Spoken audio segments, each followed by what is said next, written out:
우리 예수님께서는 교육의 대가라고도 할 수 있겠습니다.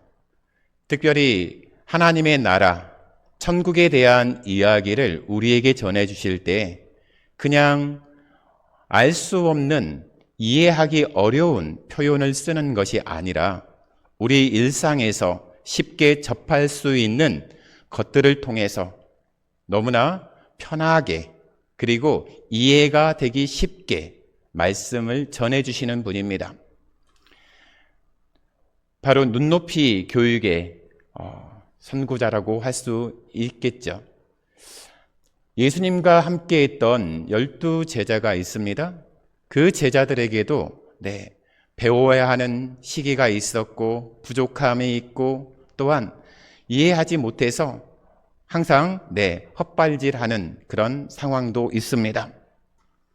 오늘 본문에서도 예수님의 제자들은요, 이제 자기가 스승으로 모시고 있는 이 예수님이 이제 곧 왕이 되실 텐데, 예수님이 왕으로 다스리실 그 나라가 곧 세워지게 되면 그 이후에 우리는 어떤 자리에 앉게 될 것인가 생각을 하고, 그것을 생각에서만 그치는 게 아니라 표현하고 서로 논쟁하기 시작했습니다.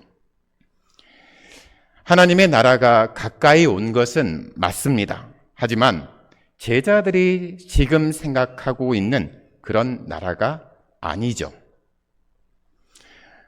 아직 그들은 하나님의 나라가 어떤 나라인지, 그리고 어떻게 들어갈 수 있는지조차 이해하지 못하고 있다는 것을 이들의 모습을 통해서 확실하게 볼 수 있습니다. 본문에는 그저 제자들 가운데 단순하게 천국에서 누가 더 크냐라는 이 질문한 것으로 기록되어 있습니다. 하지만 다른 복음서죠, 마가복음과 누가복음서를 보게 되면 그들 사이에 큰 다툼이 일어났다는 것을 알 수 있습니다. 제자들이 예수님과 함께 했던 시간들이 그리 짧지 않습니다. 지금 오늘 본문에 이르기까지는 상당한 시간이 소요가 되어졌고, 예수님을 통해서 하나님의 나라의 이야기, 복음의 이야기를 계속 들었던 제자들입니다. 그들은 예수님이 구세주라는 것을 고백했습니다. 그리고 하나님의 영광이 예수님께서 사역하시는 그 자리마다 임했다는 것을 직접 보았습니다. 그렇지만 이 제자들의 지금 행동은요, 다름 아니라 자리 다툼입니다. 권력 다툼입니다. 그들은 예수님과 하나님 나라에 대한 지식은 배워서 가지고 있었는지는 몰라도 아직 하나님 나라의 백성은 되지 못했습니다. 무엇을 이야기하고 있습니까? 지식과 믿음은 별개라는 겁니다. 내가 하나님의 나라에 대해 아는 것과 하나님의 나라를 아는 것과는 확실히 다른 것이죠. 제자들의 하나님 나라에 대한 인식은 그저 머릿속에서 맴도는 자기의 생각의 틀에 갇힌 그런 이해였습니다. 예수님이 계셨던 당시 유대 사회는요, 여자 그리고 어린아이를 경시하는 문화가 있었습니다. 우리가 오병이어 기적을 이야기할 때도 마찬가지죠. 사람의 수를 셀 때도요, 성인 남자만 셌습니다. 여자와 아이들은 숫자에 포함시키지도 않았습니다. 유대 문화가 어떤 문화인지 단편적으로 보여주는 것입니다. 제자들도 이런 유대 사회에서 산 사람들이기 때문에 이런 여자와 어린아이를 경시하는 이 문화에 젖어들었겠죠. 그러다 보니까 어린아이들을 안수해달라고 찾아왔을 때 그들을 꾸짖고 내쫓지 않습니까? 그러나 예수님은 어떻습니까?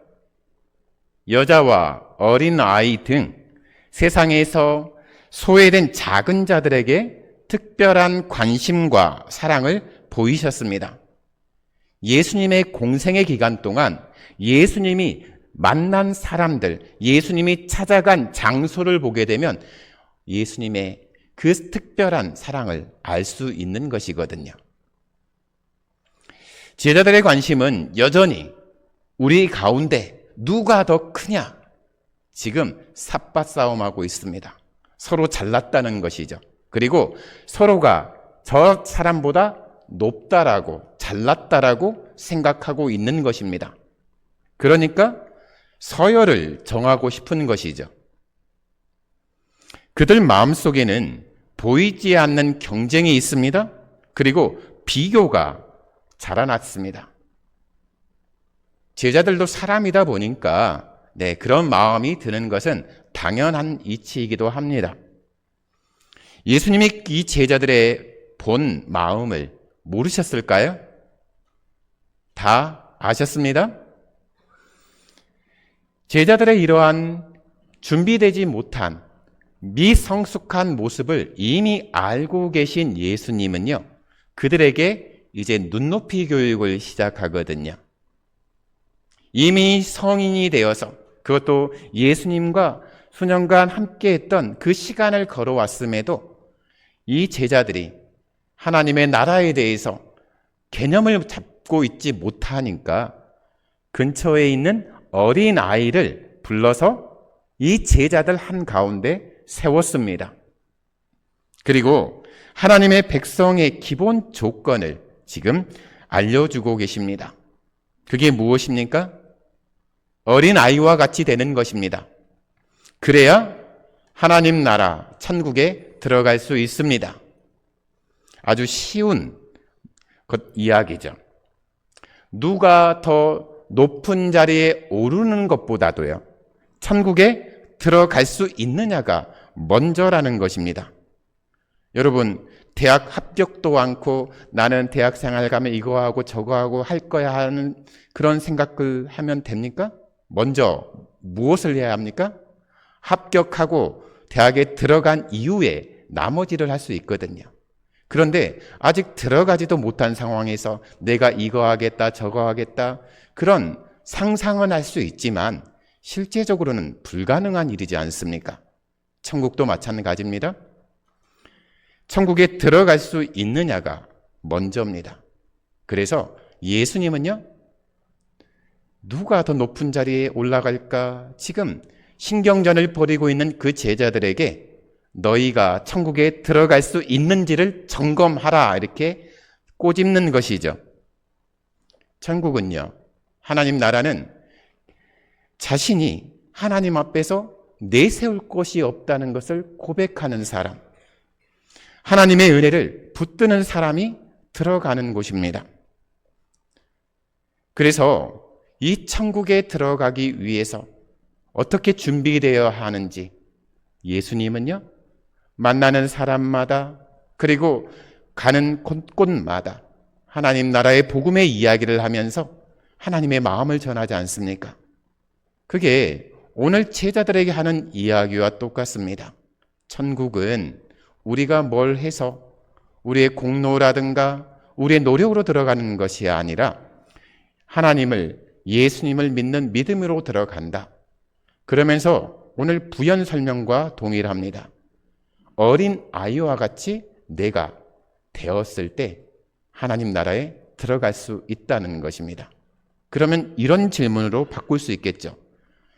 제자들에게 너희는 지금 어린 아이처럼 됐느냐라고요.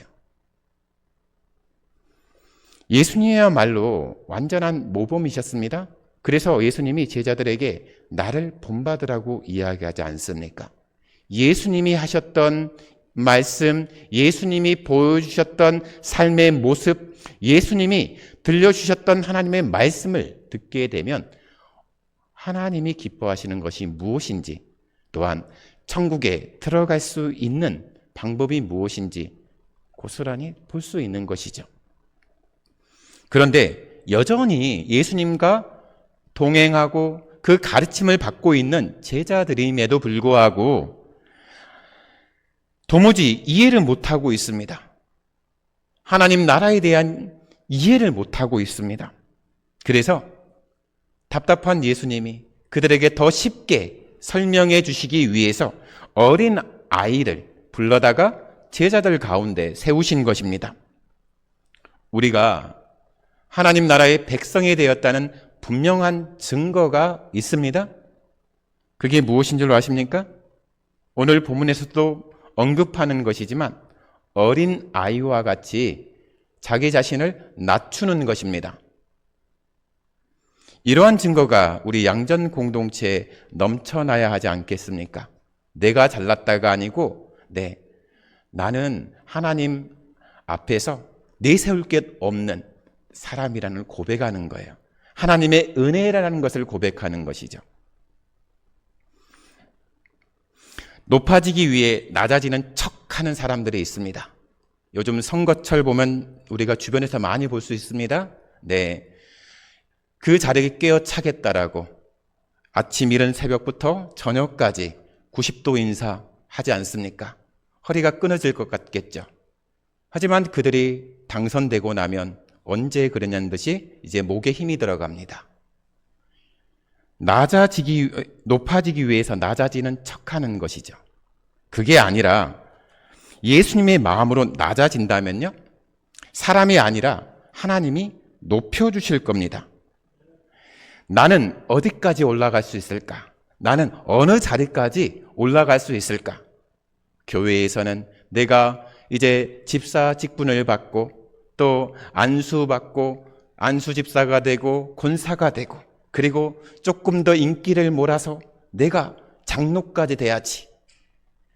그런 어떤 인간적인 욕심을 부리는 분들도 있는 것 같습니다. 하지만 전혀 그렇지 않습니다.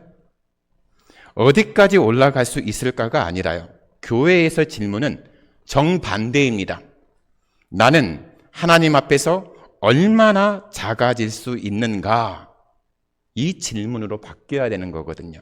나는 어디까지 내려갈 수 있는가? 사역대를 준비할 때마다 불편하지만 자주 듣게 되는 이야기가 있습니다. 어떤 모임, 어떤 자리마다 무슨 일을 할 때마다 꼭 이 자리에 장로님은 없습니까? 말씀하시는 분들이 있거든요. 물론 이해합니다. 그 마음이 무엇입니까? 어쨌든 우리의 리더라고 하는 그분들이 더 밑에서 섬겨주기를, 함께해 주기를 바라는 그런 마음이 투영된 것이겠죠. 맞습니다. 교회의 직분은요, 계급이 아니죠. 섬김의 자리거든요. 그렇기 때문에 직분을 맡을 때, 받을 때마다 섬기는 자리에서 더욱 헌신해야 되는 것이죠. 더욱더 그 마음을 담아서 더 낮은 자리로 가게 되는 것입니다. 저는 한 장로님의 일화가 너무나 그 마음에 따뜻한 감동으로 남아 있습니다. 그분은 토요일 새벽 기도 마친 이후에 혼자 화장실 청소를 다 합니다. 이유를 물어봤습니다. 장로님, 왜 오전 10시면 사람들이 와가지고 같이 청소하는데 왜 장로님은 새벽 이런 시간에 화장실 청소를 하시냐고요. 그러면 장로님은 이렇게 이야기합니다. 장로니까 화장실 청소해야죠. 생각의 범위가 다르죠. 혼자 지저분한 휴지를 치우고 변기를 닦고 청소를 하시는 거죠. 그리고 다 끝내고 이제 일터로 나가십니다. 그 이후에 이제 후배 우리 권사님들 또 집사님들이 와가지고 청소를 이어가는 모습 보게 되면요, 그분들의 입에서 그 장로님을 어떻게 평가할까요? 아유, 화장실이나 청소하는 별 볼 일 없는 장로, 이렇게 할까요? 아니죠. 그 장로님을 생각하고 이해하는 모든 분들이 존경합니다. 좋아합니다. 교회라는 곳은 섬겨줄 때 그 자리에서 높임을 받는 거거든요. 목에 힘을 줘서 높임을 받는 것이 아니라 내가 낮아지고 낮아질 때 그때서 비로소 하나님이 높이십니다. 그게 하늘의 법칙이에요. 천국 백성은 다른 사람을 비교나 경쟁의 대상으로 보지 않습니다. 하나님께서 우리를 보셨듯이 서로의 모습을 있는 그대로 인정할 뿐입니다. 여러분, 옆에 사람과 비교해서 달라질 게 있습니까? 옆에 사람의 모습보다 내가 더 낫다라고 생각해서 뭐 달라진 게 있나요? 없습니다. 천국에서 누가 큰지를 따지는 제자들의 모습에서 아직 믿음이 성숙되지 못한 우리의 모습이 보이지 않습니까? 워낙 경쟁하고 서로 비교하는 세상에서 살다 보니 경쟁이 없는 사회, 그리고 서로 비교하지 않는 사람들을 상상하기가 어려울 뿐입니다. 왜요? 다 그렇게 살기 때문에. 사람이란 의뢰, 서로 비교하고 경쟁하고 시기하고 그렇게 사는 줄 압니다. 그래야지 살 수 있다라고 착각하는 것이죠. 그런데 내 마음에 예수 그리스도의 복음이 자리하고 나면요, 내가 복음을 받아들이고 나면 인간관계에 변화가 생깁니다. 복음 안에서 누군가를 바라보는데 복음 안에서 옆 사람을 보게 되면 그는 경쟁 상대가 아닙니다. 그는 비교할 대상도 시기할 대상도 아닙니다. 그저 함께 어우러져서 살아가는 좋은 친구이죠. 형제 자매이죠. 다 좋은 거예요. 우리 안에 이런 천국이 이루어지도록 서로 겸손히 행하시기 바랍니다. 예수님은 당신의 이름으로 어린아이 하나를 영접하는 것이 곧 당신을 영접하는 것과 같다 말씀하고 있습니다. 세상에서는 영향력 있고 나에게 유익을 줄 수 있는 사람을 환영합니다. 그렇지만 예수님은 정반대로요, 연약한 사람들에게 관심을 가지고 사랑하라고 말씀하십니다. 실로 몸소 그렇게 행하셨습니다. 하나님을 모르는 사람들도 사랑할 만한 대상은 사랑하거든요. 자기를 좋아하는 사람, 자기가 좋아하는 사람은 사랑합니다. 하지만 그 반대는 못하거든요. 그렇지만 하나님의 백성, 우리들은 어떠합니까? 누구를 만나도 예수님을 대하듯 하나님을 대하듯 정성을 다합니다.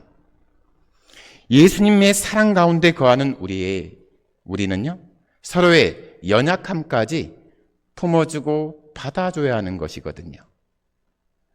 모두가 하찮게 여기는 사람도 예수님처럼 귀하게 여기고 마음을 다해 사랑해야 합니다. 당시 어린 아이, 성인보다 못한 존재로 취급받지 않았습니까? 경시의 대상이지 않았습니까? 하지만 예수님은요, 그런 무시당하는 어린 아이, 그들에게 더 많은 관심을 보였습니다. 하나님 앞에서 덜 중요한 사람은 없습니다. 역으로 하나님 앞에서 더 중요한 사람도 없습니다. 여러분, 한 분 한 분을 위해서 하나님이, 예수님이 십자가에서 죽임당하셨거든요.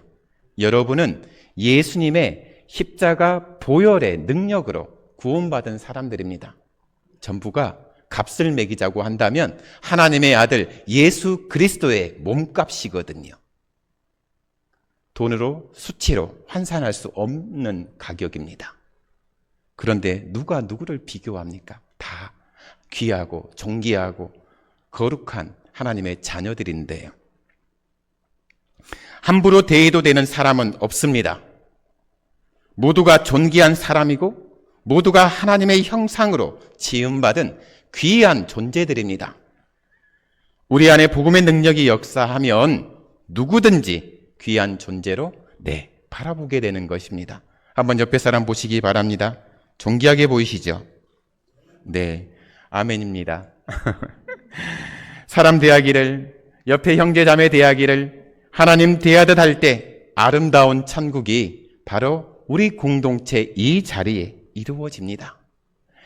이어서 예수님은요, 작은 자 하나를 실족시키는 사람은 차라리 연자 맷돌을 목에 메어서 깊은 바다에 빠지는 것이 낫다 말씀하고 있습니다. 이걸 상상해 보면 굉장히 무서운 형벌이거든요.